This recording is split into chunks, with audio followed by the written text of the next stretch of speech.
Ross, what was your assessment of the game for a long patch so you just couldn't even get the ball into your attack?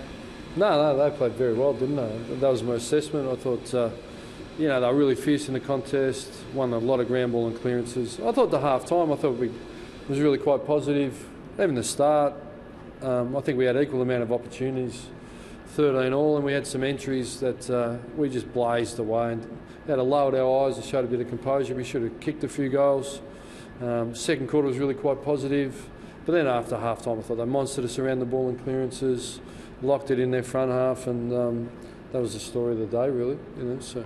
How much are you missing Monday in Ballon? Well, I think it's self-evident, but you got the 22 you play with. That's been a strength of us this year. On the bright side, we'd like to think, looking forward, because I get asked every week about our medical room, but really Sandilands, Pavlich, Mundy, Barlow and Spur will play. So. Why didn't Spur play tonight? He come down overnight with severe sort of sweats, fevers, gastro, and we tucked him in bed. He's still back at the hotel, so yeah. And then you lost Duffield. What is that, a calf? Yeah, tight calf, but we think he's, in all honesty, I think they'll scan it.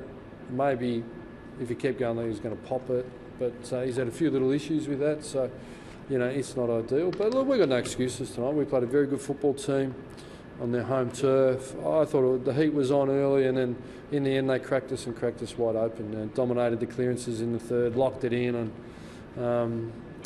from there, I think the scoreboard flatters us 40 points. It felt like 80 points, so but I think another debut, Viv Mitchie found a little bit of ball, found out about the level. I think Tommy Sheridan did a little bit. I thought Tabernar worked really hard and presented, so we think he's going to be a really good player for us. So there's some positives, but overall it's a bit of a disappointment. We haven't lost for a while. Certainly we'll review and move on. It was virtually done now, and we've got the Saints to really prepare for. Sorry, just on the 5 names you mentioned to play next week, is Pav and Sandy to come straight into AFL team next week? Yeah, they'll play, mate. They'll play. They're ready, no problem. They get a couple of weeks at home. They're ready, yeah. What lessons do you think the group got out of that experience then? Well, I think if you don't compete with every ounce of your fibre against great teams, we know we can play better than that, but we didn't. So it's a really sharp reminder how brutal this competition is. I think everyone's finding out over the weekend. I think there's been another few results that might surprise people, but when you're internal, it doesn't surprise you because you know how tough it is. So, we should grow out of this if we're made of the right stuff, which I'm sure we are. Ross, do you have a message for your fans tonight to maybe not get too discouraged, or perhaps a few things go against you tonight? Oh, look, I think the glass is half full, isn't it? I think we're probably still fourth on the ladder.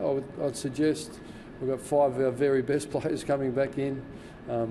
We play at home. We're in pretty good shape. So, and we know at our best we can compete with teams like Geelong. So they'll walk away. I mean, did they see the final coming last year in the first quarter and all that? Probably not.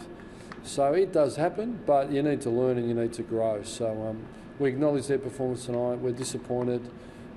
But we need to look after ourselves and really set ourselves for the St Kilda Football Club. What did you make of Ryan Crowley's effort on Joel Selwood?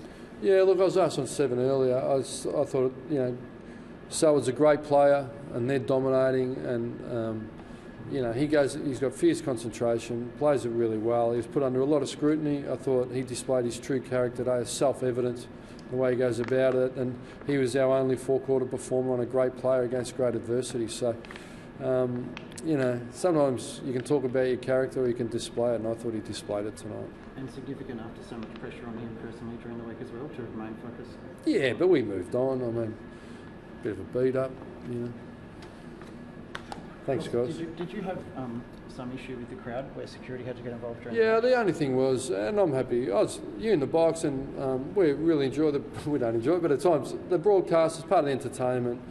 But the crowd were right next to me, and then that's fine. I've got no issue. But if you're going to sit there and drink and enjoy it, but I don't need, iPhones, people standing up, flashing the iPhone at me. I think we do enough, and I just wasn't going to accept it. And we can cop our abuse and all that. But I just think when you're half a foot away, show some respect your club, the club trusts to put you there, carry yourself in the right manner, and those couple of people didn't do that, but that's okay.